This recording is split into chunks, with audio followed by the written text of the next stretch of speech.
Hi, I'm Tina-Desiree Berg reporting for Status Coup News. So back in March, we covered a protest in Wadsworth, Ohio, in which there was a drag queen story hour. Nazis showed up to the event, Proud Boys showed up to the event. We had people from Blood Tribe, White Lives Matter. And we had folks that just wanted to, go to this story hour in peace, but it kind of turned into mayhem. So Leif was there with that group that day. You're in our video.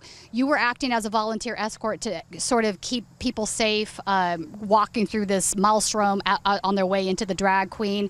And at one point, you were hit in the head with a megaphone.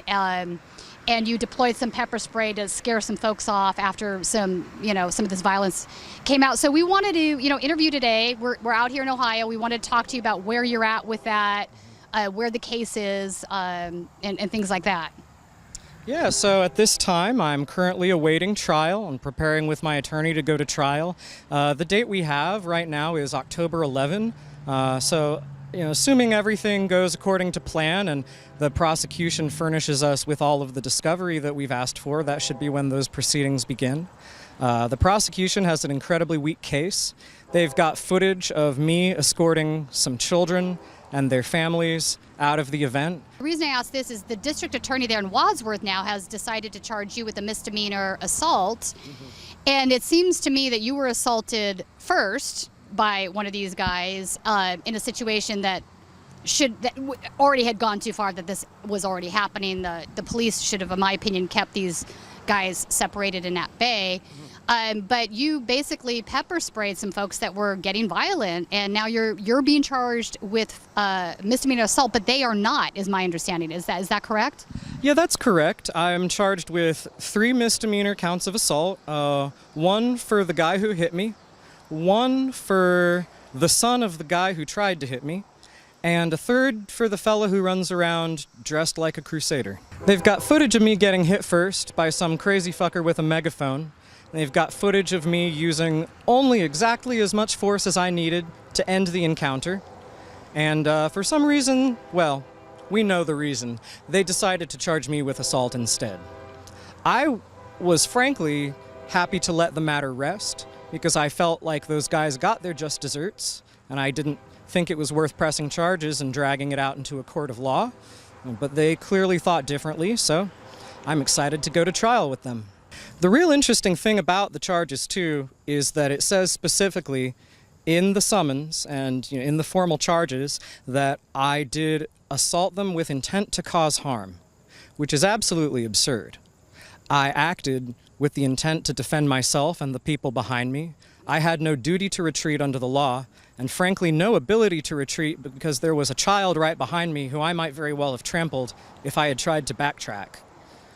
So I'm very excited to see them try to prove that it was my intent to harm anybody. So the guy running around in the Crusader outfit, he's known by various different terms. He uses Mac the Knight, Crusader something, Alt Knight I've seen. He says he identifies as a Crusader and as a public safety task force. Absolutely wild. So, so basically what these 3 individuals are saying is they were assaulted by you when you used pepper spray to keep them at bay. I have a hard time understanding why the district attorney would ignore the fact that one of these individuals hit you on the head with a megaphone. How is that not being figured into the equation? I think there are multiple factors at play. I think one of these factors is that these guys are crybabies. They are not used to people pushing back when they are harassing and assaulting people. When somebody pushes back against their oppression, they feel like they themselves are getting oppressed. And these guys made it very clear the day of that they wanted to press charges against me.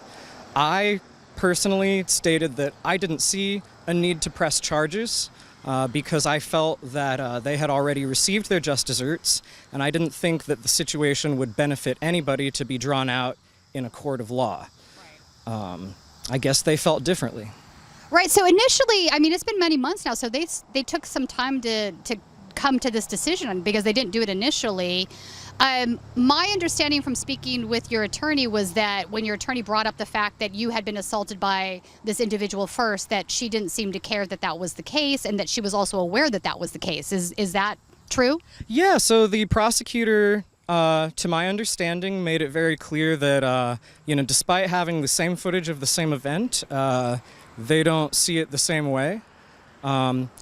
Their implicit declaration with the filing of these charges is that trans people and people who stand up for trans people and their families in the state of Ohio actually don't have a right to stand our ground, as the law says.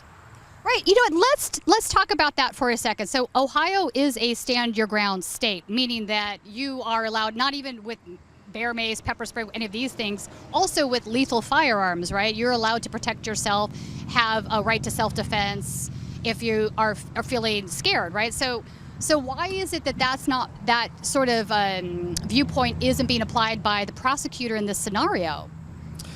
Well, to a lot of people in the United States today, being trans in and of itself is a crime.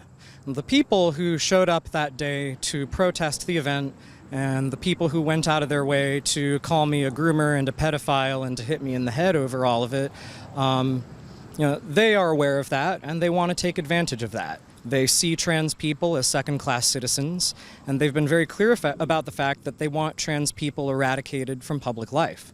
I think it's safe to say that the prosecution in most towns and states in the United States are probably barking up the same tree.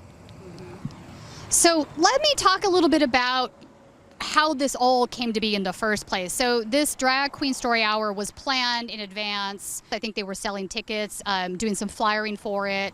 So people had been planning to come to this for weeks. I don't think anybody actually knew that these neo-Nazis were going to show up. And when we say neo-Nazis, let's be clear, these guys had swastika flags. Chris Polehouse, who's also known as the Hammer, he has a group called Blood Tribe that's basically based in Maine. He's got a compound that he's bought several acres of land up there, and he's creating this like sort of Nazi compound up there. Mm-hmm. But he was down with a group called Blood Tribe Ohio, some sort of Ohio chapter of his group. This guy is a hardcore neo-Nazi. Yeah, it was interesting because the event was permitted by the city, even though the town's officials made it very clear that they were against the event, that they didn't believe in drag shows or even in the existence of queer people in general as a part of public life. But they also made it clear that they didn't feel they had the legal right to stop the event going forward. Leading up to the event, there were threats made by Proud Boys and White Lives Matter and other crypto-fascist groups. So it was expected leading up to it that there were going to be, crypto-fascists like Proud Boys. What surprised people were, like you said, the overt neo-Nazis, the ones who come out and say the quiet part out loud. Right, and at one point you did have some of the other right-wingers trying to chase them off. They didn't seem like, not all of them, some of them were like, you stand over there, we're over here, but a few of them were like in their faces being like, we don't want you here, you make us all look bad. So there was some of that going on, a little bit of pushback, but not from everybody. But it seems to me that old adage, if you are at a rally and Nazis show up and you don't leave, you're at a Nazi rally. Yeah, one of the guys who tried to hit me actually was recorded by another journalist arguing with the neo-Nazis and saying, basically, I'm summarizing his own words, yeah, we know it's a Jewish conspiracy, but when you come out here with the swastikas, it looks bad. So he's obviously also shares their beliefs, but he's more concerned about the optics, which is like, wow, really? Right. Welcome to 2023, folks. So back to the DA's case. So this seems really thin to me, but obviously she's pressing forward with this. You're going to probably have a trial, I guess, in a couple of weeks. Yeah, so right now the trial is scheduled for October 11th, and assuming everything goes according to schedule, that should be when the proceedings start. The prosecution has an incredibly weak case. None of the people pressing charges against me are reliable narrators. The prosecution's own video evidence shows me getting struck first, so I'm excited to take him to trial. Yeah, interesting.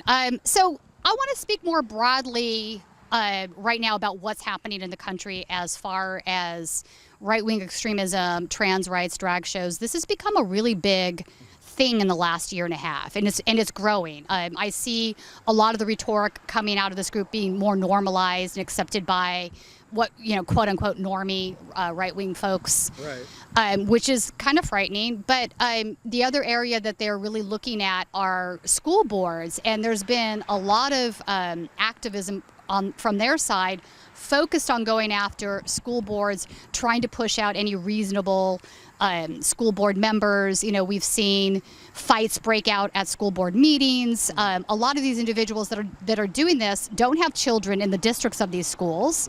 They don't. I know this for a fact.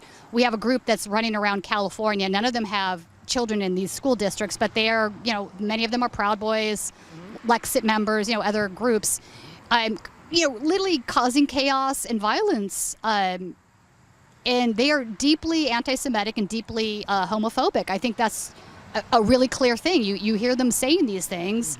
And it's a Jewish conspiracy that the Jewish folks are controlling the trans folks and the black and brown folks as well. They throw that in there.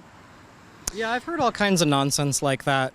Historically and in the present, the intersection of anti-Semitism and anti-trans sentiment is one gigantic Venn diagram that is pretty much 99.9% overlap.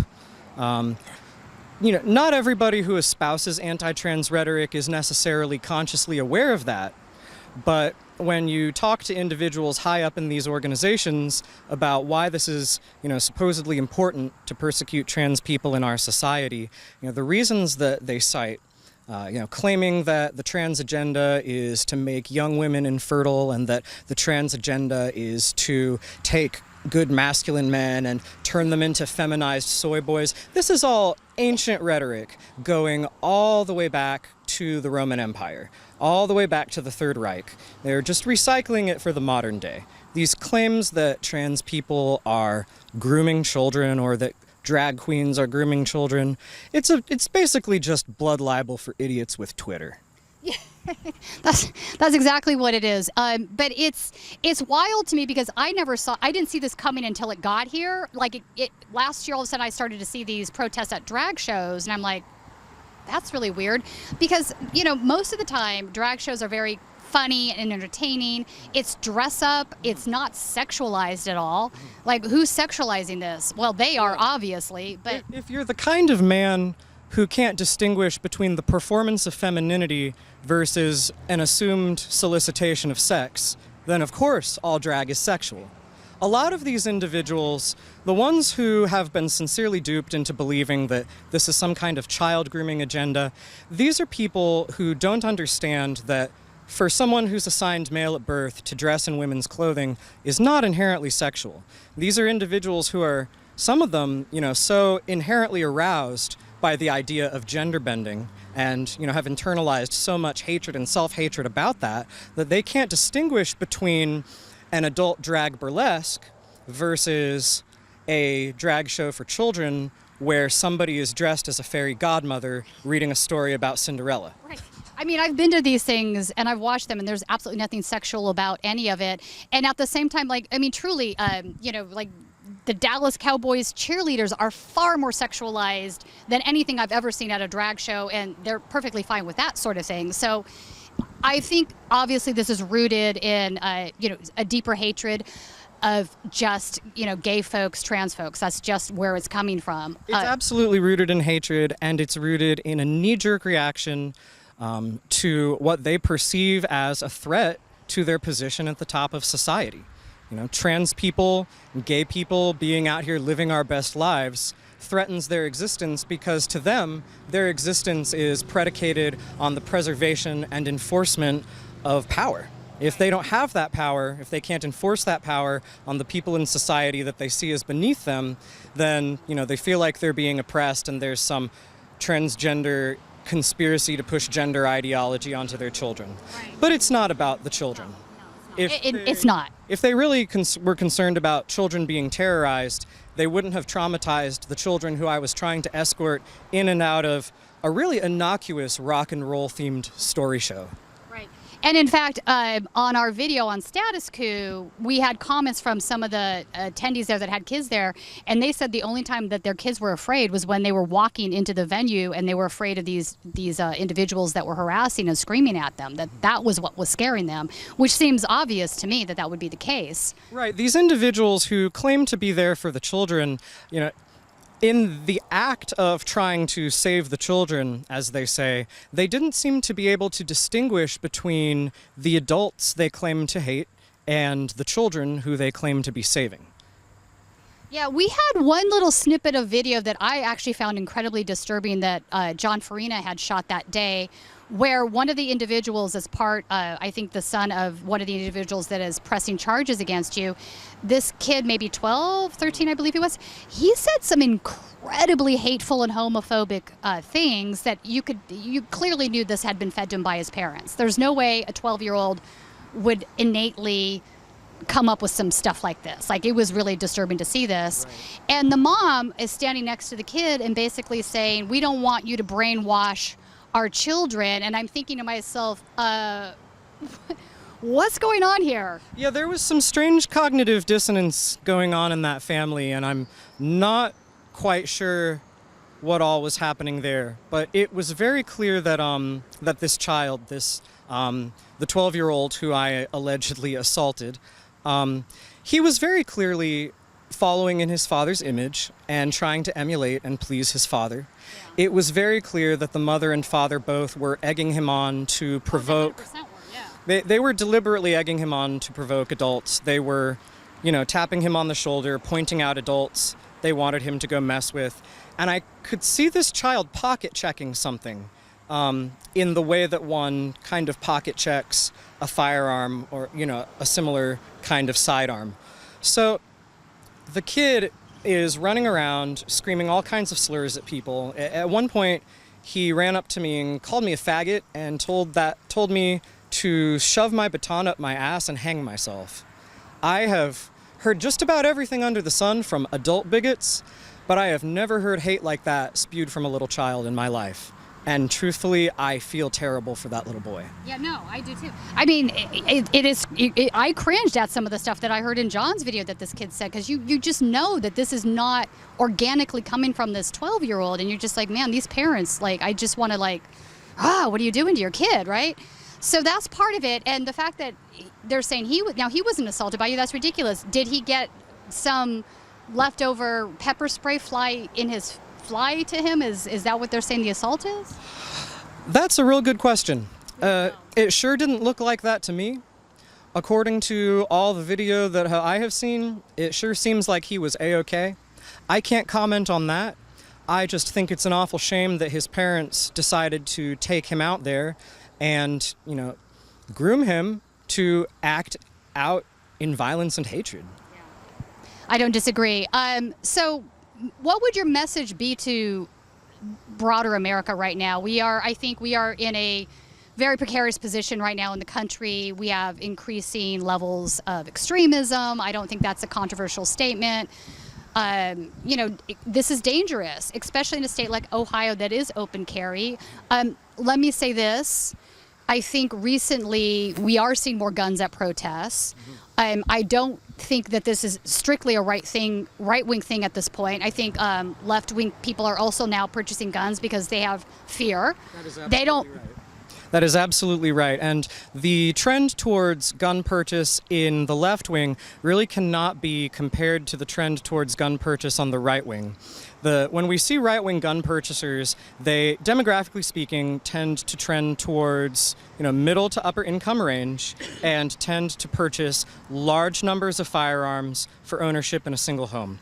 Whereas left-wing gun owners tend to skew towards disproportionately marginalized demographics, people who feel we can't count on the police to respond in an emergency, people who feel that we can't count on courts and authorities to protect our rights.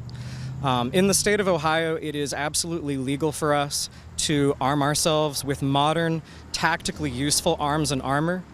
My message to America is that if you're a liberal or you consider yourself left-wing or progressive in any way, if you used to sit around in class wondering what you would have done if you had lived in the years leading up to World War II, you better stop wondering, because exactly what you are doing in this moment is exactly what you would have done.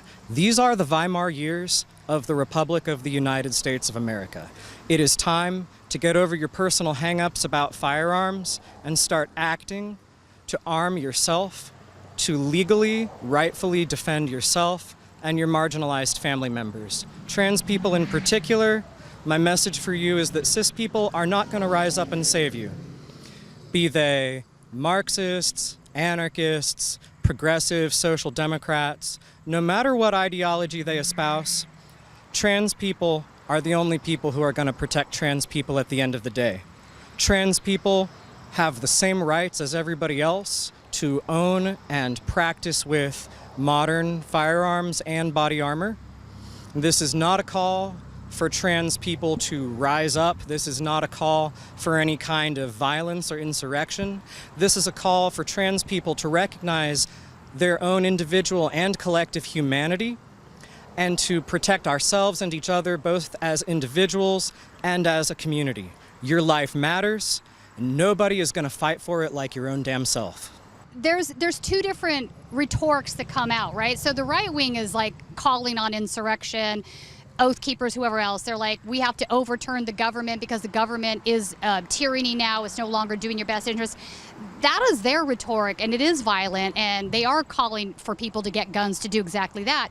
Whereas I think the increase in gun ownership on the left has to do with self-defense. Like, I think a lot of leftists are realizing, shit, are we the only ones without firearms? And then what do we do when that happens? How do we protect ourselves? So I understand what you're saying. There are two different motivations there for that happening, but I find it fascinating how disturbed a lot of the right wing has become at seeing leftists bearing arms. Like, I've noticed when they see photos of anybody on the left with a firearm, they kind of get a little bit crazy about it. Right. Whereas if that was somebody on the right, they'd be like, that's their right, stand your ground, right, good for you. You know, they so love to show up to these drag events wearing their paramilitary gear, but then when they see a person like me wearing a plate carrier and with a legal firearm that I pray I will not have to use, they see that and use it as an excuse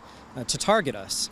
To the people who want to preserve unjust power, any action that the people on the bottom rung of the ladder take to try to work our way up the ladder, any action we take is going to be perceived as an act of violence.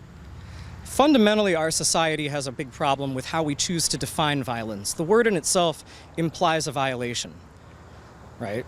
Who is violating whom when somebody shows up to a permitted drag show to try to obstruct entry and terrorize children? Right.